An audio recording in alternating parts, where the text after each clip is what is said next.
One of the most fascinating books that I've read since starting Project Wayne over 3 years ago, where I essentially explore the possibilities through time management and productivity of a normal man becoming a real life version of Bruce Wayne or a polymath.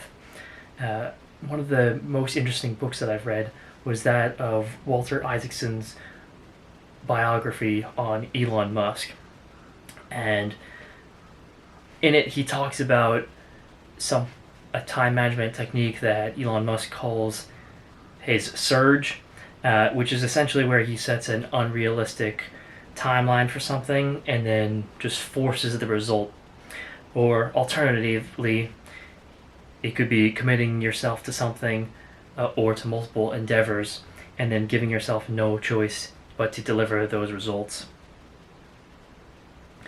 So, after reading that book, I thought about how to manipulate Parkinson's law to my advantage in the process of becoming a polymath, going after multiple different interests. And but essentially, what Parkinson's law is that tasks expand to fill the time you've allotted to them. But what if you can flip that around and manipulate it for your own good, and you're able to set time deadlines for tasks and then guarantee that the task is done by that time period? And this is what Elon Musk uses in his surge technique. And Walterson talks about this in multiple different parts of his book, but the example that I liked the most was that of his Tesla Fremont factory surge in 2017 and 2018. Essentially, they came out with a Model 3, I believe it was, they were working on at the time, and I think their production was around 1,500 cars per week, and Elon had promised 5,000. I don't really know the timeline on this. I think it was maybe 3 or 4 months. It wasn't that long though, and so that he essentially had to almost triple the production output, and he tied up his entire compensation package in this promise that he wouldn't receive any compensation or most of his compensation unless he grew the company to a certain market cap size and reached these production goals. And essentially, a bunch of short sellers were shorting the company, hoping to make money off of the fact that it was essentially a guarantee that Musk wouldn't be able to deliver. But essentially, he was able to just lock himself in the factory for a couple months and streamline all the inefficiencies, de-automating some of the machines they used that were ineffective, and just rehauling the overall process. And I think they added in an entire new production line in a temporary tent. But essentially the takeaway here is forcing the result by promising it and then just forcing yourself to guarantee it, the result no matter what. And manipulating Parkinson's law to your own advantage. And for myself, I saw this when about a year ago, right after I graduated, I started working 2 jobs. And most people work one job. It's maybe 40 hours. Maybe if you have a pretty intense job in finance, maybe it's up to 70, 80 hours. But most people it's maybe around 40. And then you add in you're training for a marathon, which I was at the time, and weightlifting. I'm trying to bulk up before I ship out on some orders for the military. And you don't think you have that much time, but I essentially just forced myself to be able to get more results by picking up that extra job. So I only worked that first job for a month, maybe a little bit less, and then I immediately picked up another job. So I was working 2 jobs, and I would also do overtime on my original first job. So some weeks I was working up to 90 hours, and then I would force myself to adapt. I would sleep on the train. I would sleep during my lunch breaks on both jobs. Every single break I got, I would sleep And then when I got home, I think I had a 4 hour period where I was at home, where I'd essentially do all my workouts, eat as much as I possibly could, go to sleep for 2 hours, and then immediately get back on the train and go back to my day job, and then head to my night job after.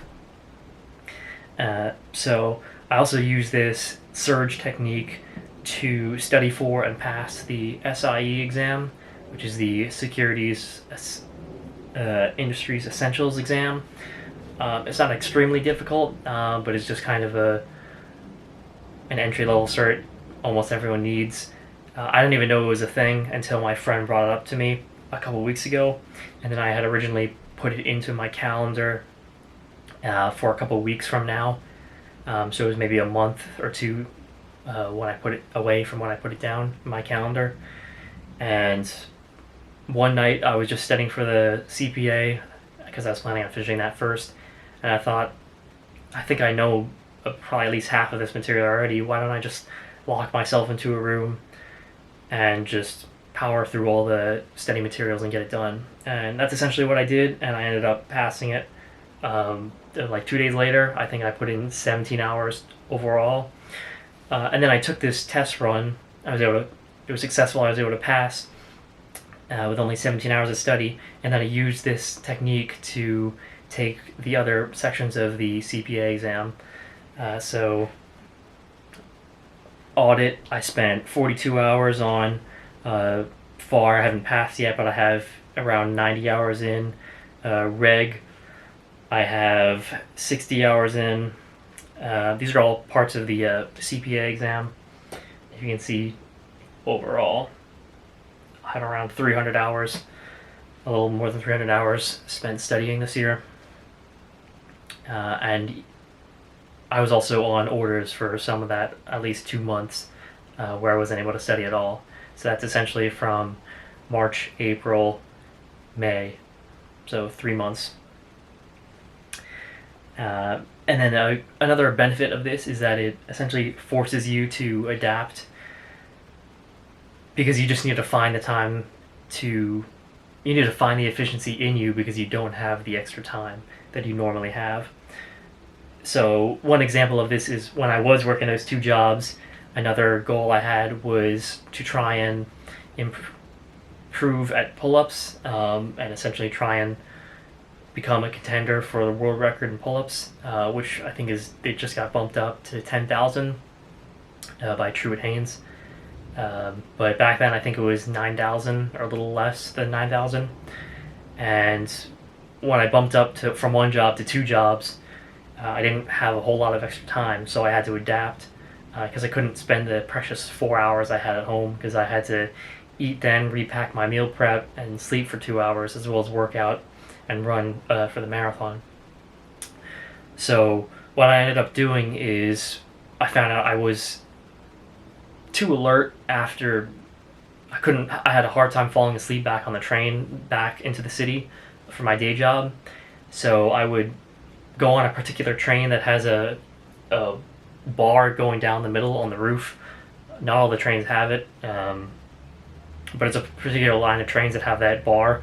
So I was able to do pull-ups on the car on the train into the city. So it was about an hour train ride, and I would knock out my 100 or so pull-ups that I would do every day. So I just essentially had to find new ways to adapt to get that time in. And if you go back on my channel on the shorts, you can see a lot of videos I posted of myself working out on the train. And a lot of the times this was when it was at night or really early morning, so there wasn't people on the train, so I wasn't inconveniencing people. So for implementation going forward, how I plan on using Parkinson's law and manipulating it so that I'm able to use it to my benefit. For the day-to-day, I'm going to test out implementing blocks of 30 minutes, where I set a goal to finish in 30 minutes. 25 minutes of that is allocated to the actual pursuit of the goal, and then the 5 extra minutes is kind of like a break period, or to do miscellaneous stuff, like use the bathroom or get ready for the next block or whatever. And the thing with this is it doesn't mean that I'm only going to study, let's say, for the CPA, which is what I'm working on now. I'm not going to only study for a 25-minute block. It's just that they're split up into 25-minute blocks with 5-minute rest periods in between. So I might have an hour of a block of white space in my schedule that's just free space for whatever. Let's say I have 2 hours of it. I'll have 4 blocks allocated towards that. I'll have my study time split up into 25-minute sections with 5-minute rest periods. And then another thing I need to do is find a way where I can make kind of default blocks in whatever time management app I end up using, to segregate them into 25-minute blocks, and then hopefully I can highlight them, say type in CPA study time, and then they all turn to that, if that makes sense. Because I find going through Google Calendar and trying to plan every single hour of every single day when they're all different is very tedious, and it takes up a lot of time. And then when you run like a cost benefit analysis of how much time you're spending on doing that versus how much extra efficiency you're really creating from doing that, it doesn't really seem like it's worth the effort. But I'm still working on some stuff in addition to those 25-minute Pomodoro blocks. But I essentially just wanted to make this video going over the Elon surge technique that I discovered and I've been experimenting with. And the book that I read, I'm pretty sure is by Isaac Walterson, is just called Elon or Elon Musk. It's a very good book. The audiobook is around 18 hours, and I've listened to it multiple times. It talks about multiple instances where he uses that technique. And someone asked me a couple days ago if I can make more videos on the time management part of the project, which is, a large part of it. So that's why I thought I'd make this video going more in depth into it. So thanks for watching, and I'll see you in the next one.